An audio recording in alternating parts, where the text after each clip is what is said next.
Anggota Buser Polresta Denpasar Edi Sutrisno menuntut proses hukum terhadap Hamdeni, 51 tahun warga Jember, Jawa Timur dengan tuduhan mencuri 2 buah ponsel miliknya.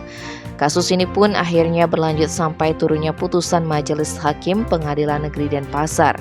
Jaksa Penuntut Umum Nimade Ayu Citra Mayasari Minggu 16 April menjelaskan berdasarkan fakta persidangan, Hamdeni yang berprofesi sebagai dagang bakso ini terbukti bersalah sehingga dijatuhi hukuman penjara selama 4 bulan 15 hari.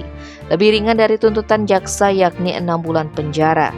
Jaksa Yucitra Mayasari menerangkan Hamdeni mencuri ponsel Edi Sutrisno Sabtu 19 November 2022 sekira pukul 9 WITA. Kala itu Hamdeni hendak berbelanja bahan bakso di Jalan Pulau Sailus 2 Pemogan Kecamatan Denpasar.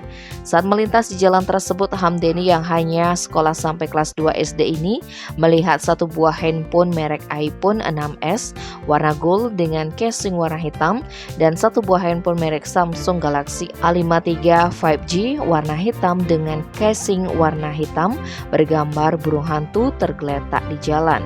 Tanpa pikir panjang, Hamdeni ambil untuk dibawa pulang.